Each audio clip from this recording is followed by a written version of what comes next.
Para a gente entender um pouco melhor como ficam as relações diplomáticas do Brasil após essa crise instaurada, nós vamos receber agora no Morning Show o professor Manuel Furriela, ele que é especialista em Direito Internacional, está sempre aqui na programação da Jovem Pan e já está aqui conosco para nos explicar melhor o cenário diplomático internacional. Bem-vindo, professor. Bom dia a todos os participantes do programa e a audiência que estão acompanhando vocês. Sempre um prazer tê-lo conosco. Professor, como é que fica a situação do Brasil diplomaticamente agora?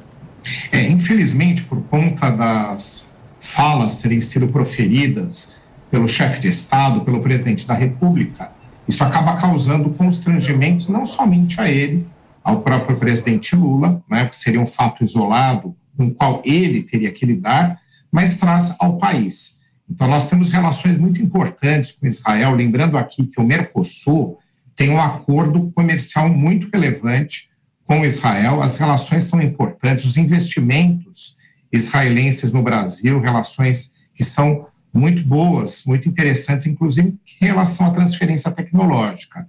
Então, qualquer tipo de abalo pode ter, aliás, na verdade, terá um impacto financeiro. Então, é um desgaste desnecessário, é uma questão que não precisaria ser conduzida dessa forma.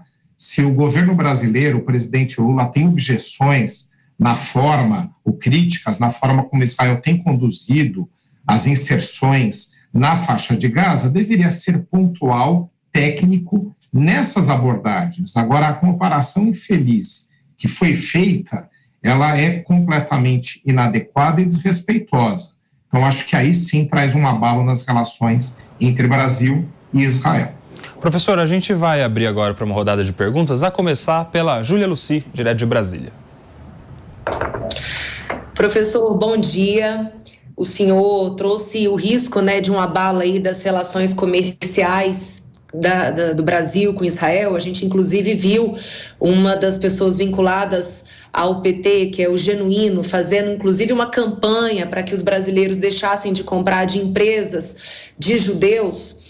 Como que o senhor avalia agora essa tentativa que o presidente Lula de se colocar como o líder do Sul global, agora que ele se tornou uma persona não grata? O senhor acha que é possível ele recuperar a possibilidade de ser esse líder e, quiçá, um dia ter acesso aí ao Prêmio Nobel da Paz? Pois é, você veja, são atitudes que vão contra justamente esse tipo de posicionamento de liderança.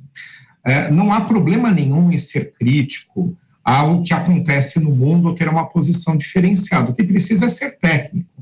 Então, veja só, um outro político faz direcionamentos contra o povo judeu, contra aqueles que vivem no Brasil, contra uma comunidade. Isso, por si só, também é uma prática ilegal, irregular e que não favorece em nada a solução de um problema complexo como o que existe entre israelenses e palestinos desde todo o século XX, principalmente, principalmente depois da criação do Estado de Israel. É uma questão que tem que ser abordada tecnicamente, é uma questão onde você não pode desfavorecer a representatividade de um povo ou de um grupo, transferindo as responsabilidades de uma decisão ou de decisões do governo israelense, decisões com as quais o governo brasileiro não concorda, transferir para o seu povo. Então, a abordagem, quando foi feita, falando-se do genocídio que passaram os judeus na Segunda Guerra Mundial e fazendo-se um paralelo em relação a isso, é por si só já desrespeitoso. Então, não serve. Quem quer liderar precisa ter uma capacidade, sim, de pontuar os problemas, tem que ter, sim, uma capacidade de se colocar em relação ao que ocorre no mundo, para que um grupo sinta-se por ele representado, mas o que não pode se ter é desrespeito. O que não se pode ter é uma abordagem que não seja propriamente focada nas decisões que se pretende criticar, e sim a uma população que não tem relação nenhuma com esse tipo de assunto. Então, eu acho que foi desastrosa, causa problemas, inclusive para essa pretensão do presidente brasileiro em ter, na esfera internacional, um papel mais representativo. Ele tem direito a ter isso.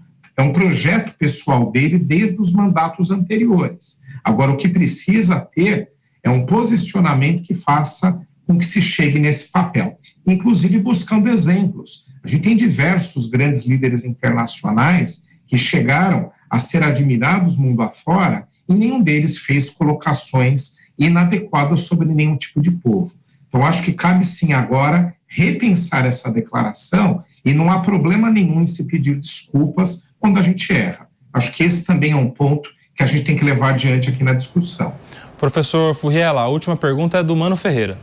Professor, tem circulado entre a oposição um pedido de impeachment do presidente Lula em função dessas declarações. Eu queria a sua avaliação jurídica. Faz sentido? Eu acho que é muito boa a tua pergunta.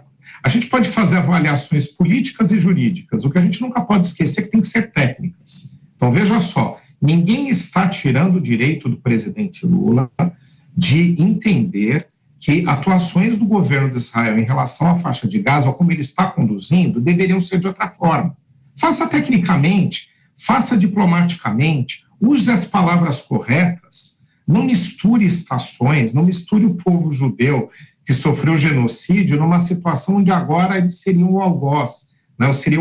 O chefe de Estado israelense seria o algoz e não mais a vítima, né? Então, acho que ponha-se sempre no lado técnico essa questão. E também quando é para se criticar o presidente Lula ou para se trazer uma abordagem ou se falar no que pode acontecer. Quais são as consequências jurídicas? Então, eu vejo que o impeachment não é uma delas, né? Então, você tem uma previsão na legislação aplicável ao impeachment, né, relacionada a questões principalmente de responsabilidade, né, na gestão, como foi a presidente Dilma, o presidente Collor, quando sofreram, houve uma abordagem técnica tipificando condutas que levariam à abertura de um processo de impeachment. Esta, em específico, apesar de ser infeliz, trazer desgastes ao Brasil, inclusive ao nosso relacionamento internacional, né, coisas que não agregam propriamente a imagem positiva que o Brasil sempre teve no exterior, né, com a forma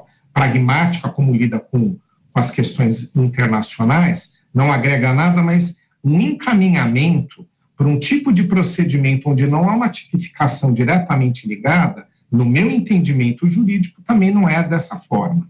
Então, acho que a gente tem que ser sempre pontual na análise que a gente faz. Professor Furriela, muito obrigado mais uma vez por trazer tantos esclarecimentos a respeito agora da situação diplomática do Brasil no exterior com essa crise gerada. Obrigado, professor. Volte sempre ao Morning Show.